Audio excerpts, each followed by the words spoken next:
Butch Cassidy and the Sundance Kid is a 1969 western loosely based on real events. You know, I'm starting to believe that all that means is it's based on a true story, but they're not gonna bother even trying to adapt it accurately, so yeah, we'll make it up as we go along, yeah, you know, loosely based. What the hell else is there to do? Butch Cassidy, played by Paul Newman, is the leader of a gang with his sidekick, the Sundance Kid, played by Robert Redford. However, they're soon disbanded, but the two outlaws rob a train before being on the run from, well, the law. They decide to rob some banks, gain a chick, as well as fleeing to Bolivia, because why wouldn't you go to Bolivia? Bolivia, that's a country, stupid. But the relocation isn't enough to hide them for too long. The duo eventually face their fate and go out guns blazing in a fit of glory. Red River ended in a shit of glory.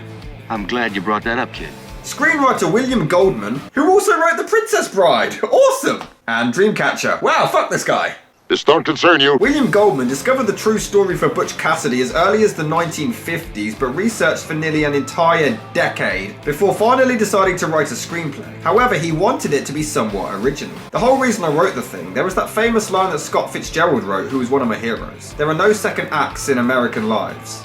Bit of discrimination there. You saying there's second acts in, like, European lives? What? Nothing? When I read about Cassidy and Longbow and the Super Posse coming after them, that's phenomenal material. They ran to South America and lived there for 8 years, and that was what thrilled me. They had a second act. They were more legendary in South America than they had ever been in the Old West. It's a great story. However, it was so bizarre at the time for the protagonists in a movie to run away that this story element actually got the script rejected from a studio or two. In fact, only one wanted to buy the rights, but only on the condition that the duo did not flee to South America. Goldman argued that that's exactly what happened in real life, to which the studio actually responded, "I don't give a shit. All I know is John Wayne doesn't run away." Yeah, well, he also doesn't make good movies.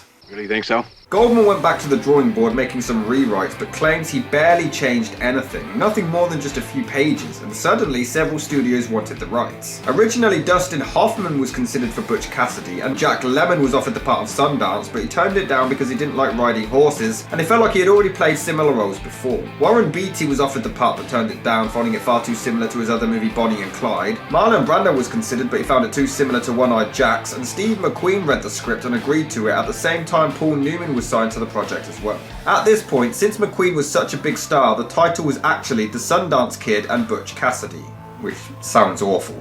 I'm not picky. But unfortunately, McQueen backed out of the project after constantly disagreeing with Paul Newman and wanting more money, though they would work together later on in 1974's The Towering Inferno. Once Robert Redford was brought on, since Newman was now the bigger star, the title of the film was switched around, but these two would also struggle to agree at times. Redford wanted to do all of his own stunts, including jumping onto the roof of a train and running along the tops of cars as it moved. Newman had to tell him, "I don't want any heroics around here. I don't want to lose a co-star." Newman always insisted on rehearsals beforehand, but Redford found they ruined the spontaneity of a scene, though he did eventually oblige. Despite disagreements, Paul Newman did admit that this was the most fun he ever had making a movie, as he and Redford shared a whole lot of beer in Mexico where it was filmed. But Newman originally wasn't sure of the movie himself. The character had a lot of jokes and he hated his comedic acting, finding himself terrible at it. However, the director told him to not bother going for the jokes, but to just play the movie entirely straight instead. In fact, in the first previews, the audiences would howl with laughter, upsetting the director, who thought he made it way too funny. He went back to the editing room to rework it to make it more serious. But it's impressive that Newman enjoyed it so much, considering he had to get up at 5:30 AM every single morning.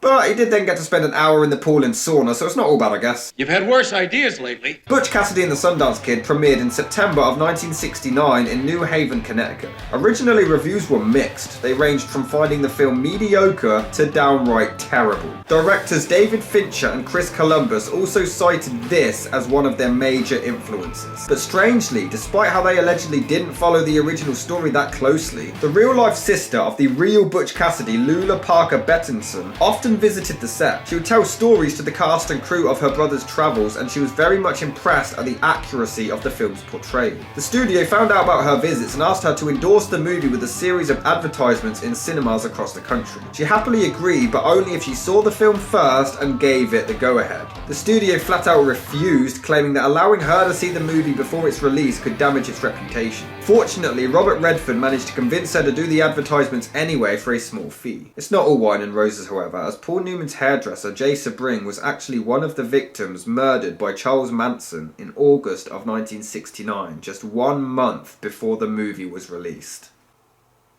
I have no idea how to segue here, guys. Neither do I. The best way to describe Butch Cassidy and the Sundance Kid: it's not as amazing as The Good, the Bad and the Ugly, but it's also not as dog shit as Red River. It's alright. What the hell is that? First of all, Sundance is a complete badass. He shoots a guy's gun off to disarm him and then continues to knock it away with bullets. That is awesome. And here he just spins around and shoots a damn snake.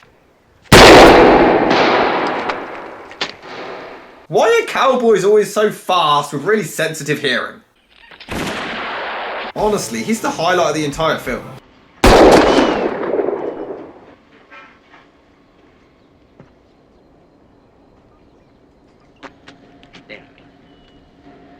Can I move? Move? What the hell you mean move?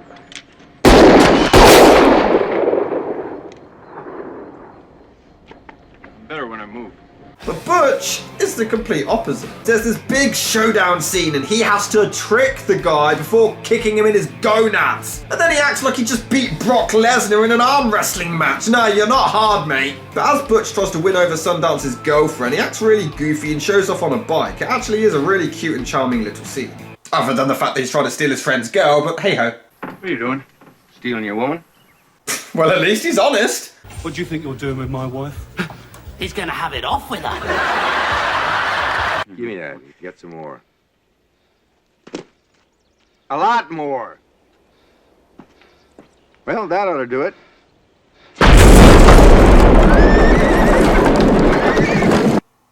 That was pretty cool, I'm not gonna lie. The filmmaking style is simple, but it works for most of the film. They're on the run from the law and there's hardly any music during it, but it doesn't dent the intensity of their fleeing. It really is great, but unfortunately there are a lot of other scenes that just feel awkward without music, so it's kind of a mixed bag. Here, they're caught against a cliff and have to act quickly, and it's honestly so intense. And they even have robbery and shootout scenes with the happiest music ever playing. It's hilarious. And your job is to shut up.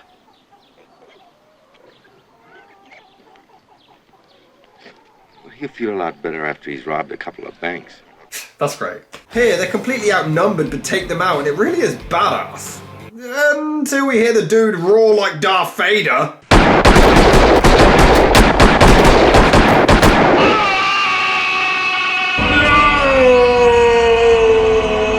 It's shot really well, has some great scenery, and honestly, they constantly argue throughout the entire film and yet still help each other out. It's dysfunctional but really enjoyable, and the film ends with them going out guns a-blazing to a freeze frame that will be mimicked constantly over the years that followed. Weirdly, although we don't see it, this was allegedly when the duo died in Bolivia on November the 7th, 1908, but the location of the grave has since been lost. And because of this, of course, speculation was that their deaths were fake and the two killed weren't really them. Even as far as the 1930s, many witnesses claimed to have encountered both men, but the evidence was always pretty lousy. People still believe that Tupac is alive, so not much has changed. Crazy. But just look at how the film starts. Hole. And wow, the movie quality makes Nosferatu look like Inception. Sounds like some people's hate videos on me. Some of what I say is true. Like, the names.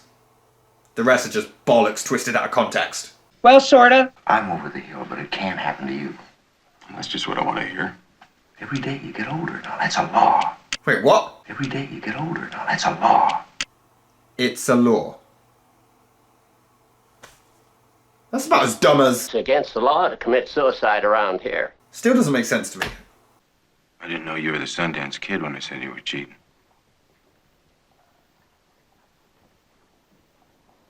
If I draw on you, you'll kill me. Oh, come on, don't be such a pussy.